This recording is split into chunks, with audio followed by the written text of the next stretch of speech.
Commencement de l'évangile de Jésus-Christ, Fils de Dieu. Arrêtons-nous sur chacun des mots de cet évangile de Marc. Dans cette phrase introductive qui annonce ce pourquoi Marc a écrit ce livre. Jésus est Christ et Jésus est Fils de Dieu. Évangile signifie bonne nouvelle. Ce mot est déjà utilisé par Isaïe pour annoncer le règne de Dieu. Isaïe 52,7.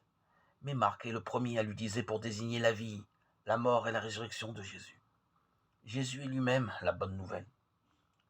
Christ est un mot grec qui a la même signification que Messie en hébreu, celui qui a reçu l'onction royale, Mashiach, qui a été oint.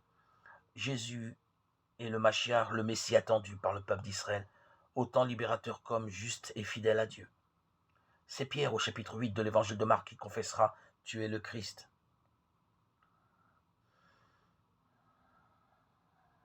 Le centurion romain s'exclame « Vraiment cet homme était fils de Dieu ». L'expression souligne le lien privilégié qui unit Jésus à son Père et l'ouverture de la bonne nouvelle aux païens.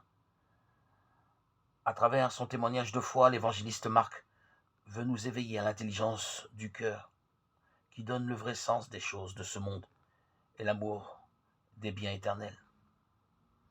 Le Seigneur ne tarde pas à tenir sa promesse, il prend patience envers vous, car il veut que tous parviennent à la conversion, nous dit saint Pierre. Si Dieu patiente, c'est pour nous laisser le temps de descendre dans le désert de notre cœur, là où plus rien ne vient nous distraire, pour le reconnaître. Amour et vérité se rencontrent, justice et paix s'embrassent. Ces textes nous orientent vers ce temps de conversion nécessaire pour vivre l'Évangile, conversion annoncée par le prophète Isaïe et par Jean, dernier des prophètes et premier des disciples qui proclament un baptême dans l'Esprit Saint.